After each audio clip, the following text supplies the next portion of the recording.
ముందుగా రాష్ట్రంలో నెలకొన్నటువంటి కరువు పరిస్థితులు, కాళేశ్వరం ప్రాజెక్టు యొక్క అవసరం ఏంటి అనేటువంటి అంశంపైన ఇవాళ రౌండ్ టేబుల్ సమావేశం ఏర్పాటు చేసినటువంటి మిత్రులు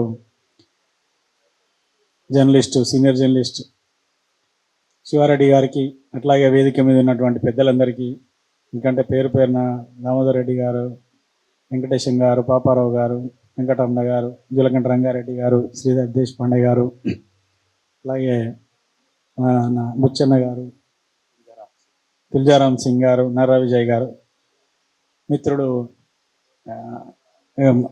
తమ్ముడికి అందరికీ కూడా నమస్కారాలు. నేను ఇంజనీర్ని కాదు, చాలామంది సీనియర్ ఇంజనీర్లు, రిటైర్డ్ ఇంజనీర్లు అందరు ఇక్కడ ఉన్నారు. దానికి సంబంధించినటువంటి టెక్నికల్ అంశాలన్నీ కూడా చెప్పారు. నేను మళ్ళీ వాటి జోలికి వెళ్ళను, కానీ కేవలం కామన్ సెన్స్ అంశాన్ని మాత్రమే నేను ప్రస్తావిస్తాను. మొట్టమొదటగా ముఖ్యమంత్రి రేవంత్ రెడ్డి గారి భాష తీవ్రమైన అభ్యంతరకరమైనటువంటి అంశం. ఎందుకంటే ఒక జర్నలిస్టుగా నేను ఆ విషయాన్ని చాలా స్పష్టంగా చెప్పదలుచుకున్నాను. అది ముఖ్యమంత్రి స్థాయికి తగదు, మీ గౌరవానికి తగదు. రక్త చరిత్ర మాటలు ఏందండి? మీరు అసలు ముఖ్యమంత్రిగా ఉండి, ముఖ్యమంత్రి స్థానంలో ఉండి, రేవంత్ రెడ్డిగా కాకుండా ముఖ్యమంత్రికి గౌరవం ఉందండి. ముఖ్యమంత్రిని కుర్చీని గౌరవిస్తారు ప్రజలందరూ, మీరు అది గుర్తుపెట్టుకోండి. మీరు రేవంత్ రెడ్డి అయితే కావచ్చు, కానీ రేవంత్ రెడ్డి తెలంగాణ రాష్ట్ర ముఖ్యమంత్రి. ఆ ముఖ్యమంత్రి అనే హోదాకు తగ్గట్టుగా మీరు మాట్లాడితే మీకు గౌరవం ఉంటుంది, తెలంగాణ ప్రజలకు గౌరవం ఉంటుంది, మిమ్మల్ని ముఖ్యమంత్రి గారు అని పిలిచే వాళ్ళకు కూడా గౌరవం ఉంటుంది. కాబట్టి నేను అంతకంటే ఎక్కువగా చెప్పలేను. సో సరే, కొన్ని సందర్భాల్లో మీ ఘాటైన మాటలు, ఘాటైన విమర్శల వల్లనే మీరు ప్రజాకర్షణ పొంది, ప్రజల్లో ఆదరణ పొంది, ఎన్నికల్లో గెలుపొందారనే భావన మీకు ఉంటే ఉండవచ్చు.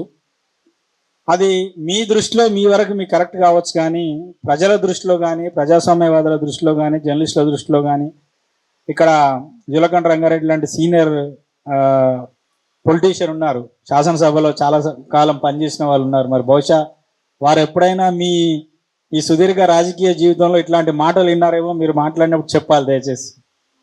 ఎందుకంటే ఇది ఏమాత్రం కూడా మీకు శోభనీయమైనటువంటి అంశం కాదు.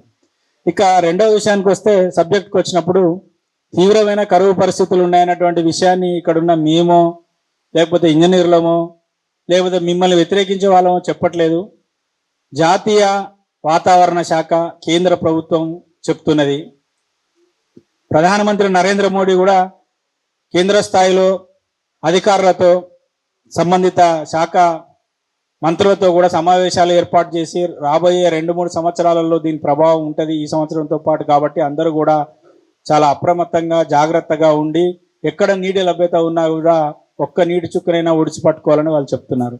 ఇప్పటిదాకా సీనియర్ ఇంజనీర్లు వాళ్ళందరూ చెప్పినట్టుగా, ఇక కాళేశ్వరం ప్రాజెక్టు గోదావరి జలాలకు వచ్చినట్లయితే, మనకు తెలంగాణ ప్రాంతానికి ఏకైక ఆదరు గోదావరి నది అన్నది అందరికీ తెలిసినటువంటి అంశమే.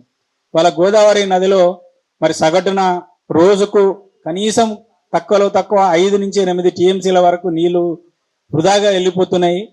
అక్కడ కన్నేపల్లి పంప్ హౌస్ దగ్గర ఎలాంటి గేట్లు మూయకుండానే మినిమం వాటర్ లెవెల్ ద్వారా నీళ్లను ఎత్తిపోవచ్చు అనేది చాలా మంది ఇంజనీర్లు చెప్పారు. అదే అంశాన్ని నేను మరొకసారి ప్రస్తావిస్తున్నా. ఇక రెండవ అంశం ఏంటంటే, నీళ్ళు ఎత్తిపోస్తే మేడిగడ్డ, అన్నారం, సుందిల్ల 2-3 కొట్టకపోతే భద్రాచలం మునిగిపోతా అంటున్నారు. ఇప్పటిదాకా సీనియర్ ఇంజనీర్లు చెప్పినట్టు 2022లో అనుకుంటా కదా, దాదాపు 200కు పైగా టీఎంసీల వరద గోదావరి నదిలో వస్తే భద్రాచలం కొట్టుకుపోంది. పూర్తి స్థాయిలో నింపినామని అనుకుందాం, ఒక్క నిమిషానికి. పూర్తి స్థాయిలో నింపితే కూడా 3 రిజర్వాయర్లు కలిపితే 20 టీఎంసీలు కాదు, 36 టీఎంసీలు. మరి 200 టీఎంసీలకు కొట్టుకపోని భద్రాచలం 36 టీఎంసీలకు కొట్టుకపోతుందా? ఒకటి. పూర్తి స్థాయిలో నింపమని ఎవరు చెప్పట్లేదు. ఇక్కడ మినిమం డ్రా లెవెల్ రోజు నదిలో ప్రవహిస్తూ వెళ్ళిపోతున్నది.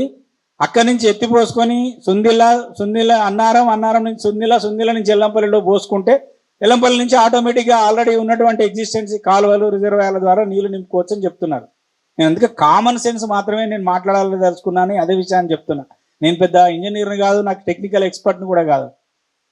సహజంగా ఆలోచిస్తే కట్టేటువంటి అంశం అది చేయండి. ఎందుకంటే ఇప్పటికే దాదాపు నెలన్నర సమయం గడిచిపోయింది. 43% డెఫిసిట్ వర్షపాతం ఉందని వాతావరణ శాఖ అధికారులు చెప్తున్నారు. రాబోయే రోజుల్లో వర్షం పడుతుందో లేదో కూడా తెలియదు. రైతులకు కనీసం ఖరీఫ్ సీజన్ సంబంధించి మినిమం వాటర్ కూడా అవైలబిలిటీలో లేదు. మరి రాబోయే రోజుల్లో తాగునీటి కూడా తీవ్రమైనటువంటి ఇబ్బంది ఏర్పడే ప్రమాదం ఉంది. కాబట్టి వీటన్నింటిని దృష్టిలో పెట్టుకొని చేయండి అని చెప్పి నీటిపారుదల శాఖలో అనుభవజ్ఞుల ఇంజనీర్ మాట్లాడితే వారి పట్ల కూడా మీరు చాలా పరుషంగా మాట్లాడుతూ వ్యాఖ్యలు చేయడం అనేది సరైనది కాదు. అంటే ఇక్కడ ఒకటే కనబడుతున్నది, అంటే పాలకులకు ఎప్పుడైనా కూడా రాజకీయాల కంటే ప్రజల ప్రయోజనాలు ముఖ్యంగా ఉండాలి. రాజకీయాలు ఉంటాయి, సరే, ఎవరి రాజకీయాలు వాళ్ళకు ఉంటాయి, ఎవరి రాజకీయ పార్టీ జెండాలు వాళ్ళకు ఉంటాయి. మీరే చాలా సందర్భాల్లో చెప్పారు, ఎన్నికల సమయంలోనే రాజకీయాలు, ఎన్నికలు అయిపోయినాయి కాబట్టి 4.5 ఏళ్ల పాటు తెలంగాణ రాష్ట్ర ప్రజల కోసం, తెలంగాణ అభివృద్ధి కోసం కలిసి పనిచేద్దాం, మళ్ళీ 6 నెలల ముందు ఎన్నికలు వస్తాయి, ఎన్నికలు వచ్చిన 6 నెలల ముందు మళ్ళీ రాజకీయాలు మాట్లాడుకుందాం అని మీరే చాలా సందర్భాల్లో చాలా వేదికల్లో చెప్పారు. మరి మీరు రాజకీయాలను ప్రధానం చేసుకొని తెలంగాణ ప్రజల ప్రయోజనాలు, తెలంగాణ రైతుల ప్రయోజనాలను చూస్తూ ఉన్నారు. ఇది చాలా దురదృష్టకరం. ఎందుకంటే తెలంగాణ ప్రజలు ఇబ్బంది పడితే తెలంగాణలో అధికారంలో ఉన్న ముఖ్యమంత్రికి, మీ ప్రభుత్వానికే చెడ్డ పేరు. కాబట్టి మీ ప్రభుత్వం చెడ్డ పేరు తెచ్చుకోవద్దు, ప్రజలలో బదనం కావద్దు, ప్రజల ద్వారా మీరు దూషించబడద్దు అనేదే మా అందరి సూచన. కాబట్టి మీరు దాన్ని స్వీకరించాలని మేము కోరుకుంటున్నాం. ఇక మరొక అంశం ఏంటంటే, ఎప్పుడైనా పాలకులకు ఎప్పుడు అసహనం వస్తుంది అంటే 2 సందర్భాల్లో అసహనం వస్తుంది. ఎదుటి వాళ్ళు లేవనెత్తిన ప్రశ్నలకు, ఎదుటి వాళ్ళు అడుగుతున్నటువంటి వాదనలకు మీ దగ్గర సరైన సమాధానం లేనప్పుడు మీ లోపల అసహనం వస్తుంది.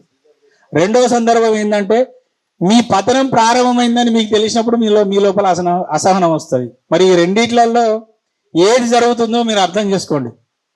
ఎప్పుడైనా నువ్వు ఎంతటి గొట్టు ప్రశ్న, ఎంతటి ఇరకాటమైనటువంటి అంశాలను ప్రశ్నించు, నీ దగ్గర సమాధానం ఉంటే నీకు అసహనం రాదు. నీ దగ్గర సమాధానం లేనప్పుడే అసహనం వస్తుంది. రెండవది, ఇక పాలకుల యొక్క పని అయిపోయింది అనే అంశాన్ని మీరు తెలుసుకున్నప్పుడు మీకు అసహనం వస్తుంది.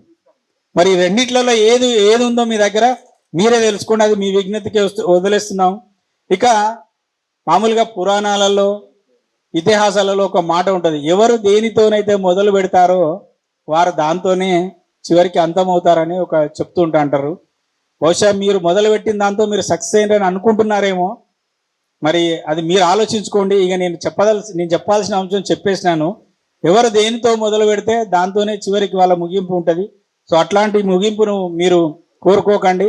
తెలంగాణ ప్రజల ప్రయోజనాలను దృష్టిలో పెట్టుకొని తెలంగాణ ప్రజల కోసం పనిచేయండి, ఎవరి కోసమో పనిచేయకండి. అట్లాగే ఎన్డీఎస్ఏ ఇచ్చినటువంటి నివేదికని బేస్ చేసుకొని దాన్ని తప్పుడు వక్రీకరణలు కూడా చేయకండి. విలేకరులను కూడా మీరు మొన్న ప్రజెంటేషన్ తర్వాత మాట్లాడితే విలేకరుల పైన కూడా మీరు కొన్ని అనుచిత వ్యాఖ్యలు చేశారు. మీరు కూడా ప్రతిపక్షం వల్ల ఇన్ఫ్లుయెన్స్లో ఉన్నారు అంటే, ప్రశ్నిస్తే ప్రతిపక్షం వాళ్ళ ఇన్ఫ్లుయెన్స్లో ఉన్నట్ట. మరి గత ప్రభుత్వం అధికారంలో ఉన్నప్పుడు కూడా మేము చాలా సందర్భాల్లో ప్రశ్నించినాం. అప్పుడు మేము ఏమైనా మీ ఇన్ఫ్లుయెన్స్లో ఉన్నామా? చాలా సందర్భాల్లో ప్రశ్నించినాం. మేము చాలా సందర్భాల్లో తప్పుడుగా వివరిస్తే ఇది కరెక్ట్ కాదన్నాం. మరి అప్పుడు కూడా కొంతమంది అసహనం పడ్డారు. సరే, అసహనం తర్వాత ఫలితాలు వచ్చినాయి. ఇప్పుడు మీరు అసహనం పడుతున్నారు. నెక్స్ట్ ఫలితాలు మరి ఇట్లానే ఉంటాయేమో, ఒకసారి ఆలోచించుకోండి. కాబట్టి అది సరైంది కాదు అనేది నా యొక్క అభిప్రాయం. ఇప్పటికైనా తెలంగాణ ప్రజల ప్రయోజనాలను దృష్టిలో పెట్టుకొని మీరు పనిచేయాలని చెప్పి కోరుకుంటూ, మరి ఈ అవకాశాన్ని ఇచ్చినటువంటి శివారెడ్డి గారికి ధన్యవాదాలు.